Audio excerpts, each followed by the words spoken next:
everyone, and welcome to the Chippewa Channel's presentation of MHSAA Playoff Football. My name is Kevin Koskas, and joining me tonight for the broadcast is Kevin Voss. Kevin, how do you see tonight's contest? Well, I think it's a replay of a great matchup 2 weeks ago. Both teams having great seasons, and evidence what we saw 2 weeks ago. The Cougars, the passing team, going to put the ball up in the air a lot, and the Big Reds have this year turned into a very much a running team. It'll be a running attack versus a passing attack. Two teams having great seasons this year, and a great thing for Chippewa Valley schools to have them meet here for the district championship tonight. Well, the Big Reds will kick off, and the dangerous kick return team for the Cougars will go deep. DHS returning a kick for a touchdown, 99 yards in their first round game, a 28-27 thriller against Rochester. Frontera, though, has got a great boot for the Big Reds. Be interesting to see how he handles this opening kick with a stiff crosswind blowing from the far side to the near side of the field. It'll be Eric Fox, Paul Sasson, Kurt Kalashevsky, and Adam DiBartolomeo back deep for Dakota.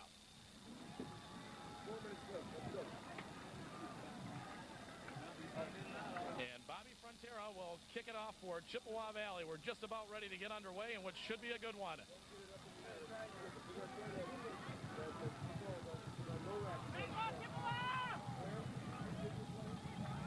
Frontera sets the special teams unit. The crowd is into it, and we are underway. High and deep, end-over-end kick. Fielded by Kalashevsky at the 1. The Cougars will run their starburst return. And it's Kalashevsky returning out to about the 24-yard line. A deceptive return, one that you have to be well-schooled on and disciplined to stop it. We have brought down by number 44, Adam Plesey for the Big Reds. And they had seen it over the years. Mike Giannone likes to put in that play. Other teams had run it against Chippewa years ago, and very effective last week, and got the Cougars out to the 24-yard line. Well, Todd Wojciechowski now will bring the club to the line with split backs behind him. 1st and 10 from the 23. Turns and hands off to Paul Sasson. Sasson straight ahead, out just over the 25, a short gain on first down, and the Big Red defense has been stellar all year, and they really shut down the Cougars in the first meeting, holding Paul Sasson and Tim Parslow to little rushing yardage and forcing Wojciechowski to put the ball in the air. Well, the coaching staff's been proud of the defensive effort all year, solid up front, and once again, Cougars pick up only a couple yards on first down, as second down about 8 yards to go now. Second down and 8 from the Dakota 26-yard line. Two wideouts to the right side of the formation.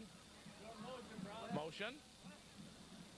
Wojciechowski will keep it, turn it upfield, and he got maybe 2 yards on the play.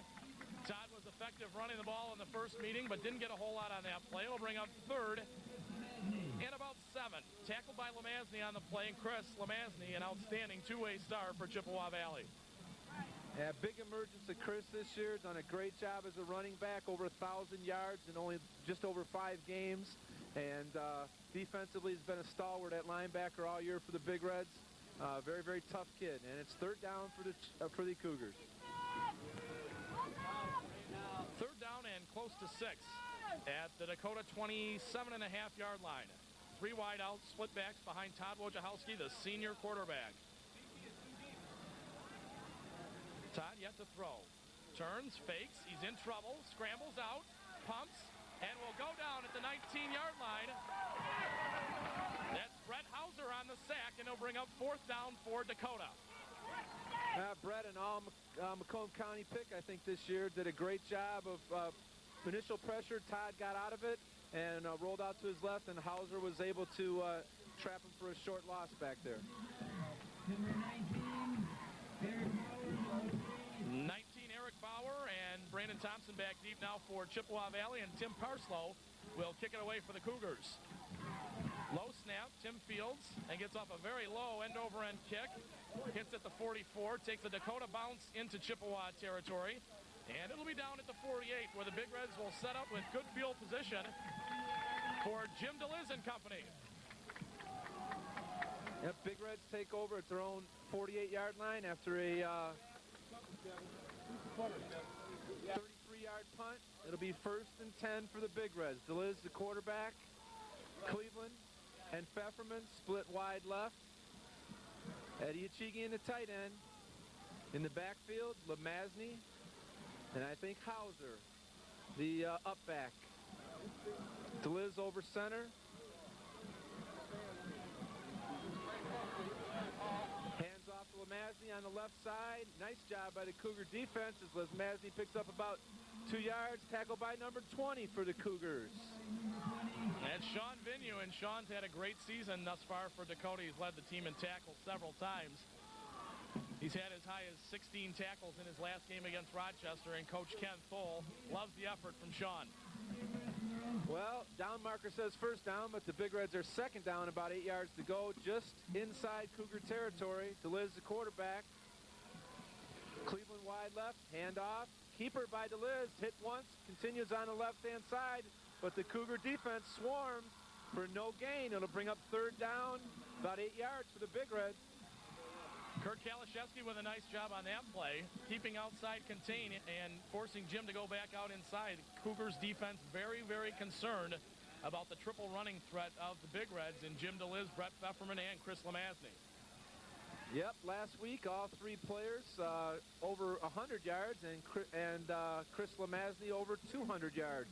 Big Reds have a potent offensive running attack, but on 3rd and 8, we might have to look for a pass here. Pfefferman, the key receiver recently for the Big Reds, is in the slot to the right-hand side. DeLiz, back, fake to Lemazny, looks, running to his right, deep pass intended for Pfefferman, and it's out of bounds. Number 2 on the defense for the Cougars, Adam DiBartolomeo, and you have to get me on that one, Kevin. D-Bar with the defense. That's I often just call him D-Bar by his nickname. DiBartolomeo breaks up that pass, and it brings up 4th down now for Chippewa. Bobby Frontero done a great job at the kicking duties for the Big Reds this year. Is back to punt, and back for the Cougars is Punting for Big Red, number 18, Bobby Frontero.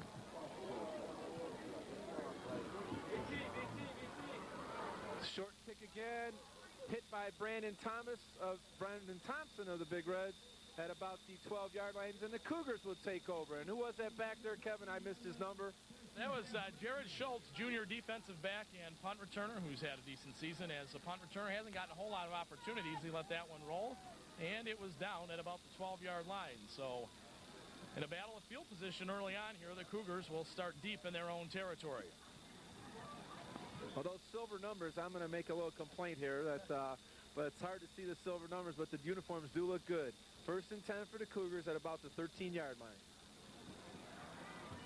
And Todd Wojciechowski now will come to the line with 4 wideouts and Paul Sasson at tailback. Surveys the defense, buckles in for this 1st down and 10 play. Todd runs the draw to Sasson. He's got running room out over the 15, 20, 25. And out of bounds at about the 27. Pickup of about 15 yards on the play. And a positive running play for Dakota, which could be critical throughout the rest of this ball game. Yeah, Cougars crossing up the Big Reds there, anticipating a passing game. Last game, very impressive Cougar passing attack. Todd did a great job getting it to his receivers. And this time they crossed 4 straight runs, and the Big Reds got to be thinking, what's going on here? Little different look here from the Cougars, and now they will go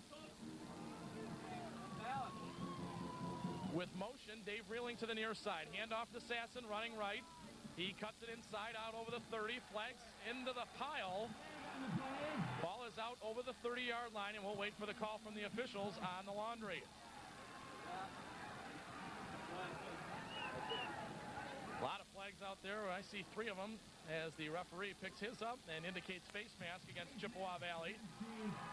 So that'll tack on some extra yardage to that Paul Sasson run and move the Cougars out further from their own end into better field position. Well, it'll result in 2 straight 1st downs for the Cougars, and we haven't even seen Sam Anderson yet, so Cougars doing a good job moving the ball. Big Reds have been solid all year at maybe giving up a couple first downs. We'll see how they react here as the Cougars get near midfield. But 5 straight runs from the Cougars, a little different, and we'll see what they do here on first and 10 from the 47. First and 10 from the 47. Wojciechowski, the quarterback, under center. Takes the snap, short drop, throws it out there to Anderson, complete. Down to the 46-yard line, a gain of about 7 on the play. It'll bring up second down and 3. And there's Sam Anderson, who was very effective for Dakota in the first meeting with Chippewa, but was quieted by the Rochester Falcons, catching only 1 ball for 28 yards. Well, against the Big Reds, Todd and Sam played pitch and catch, and Sam made a number of nice, great catches and good routes and was open most of the night. I know the Big Reds are concentrating on him tonight. Have to do a better job than they did 2 weeks ago. Second down and 3 now from the Chippewa Valley 46-yard line. Brett and Anderson to the near side, reeling to the wide side, and Sam will go in motion.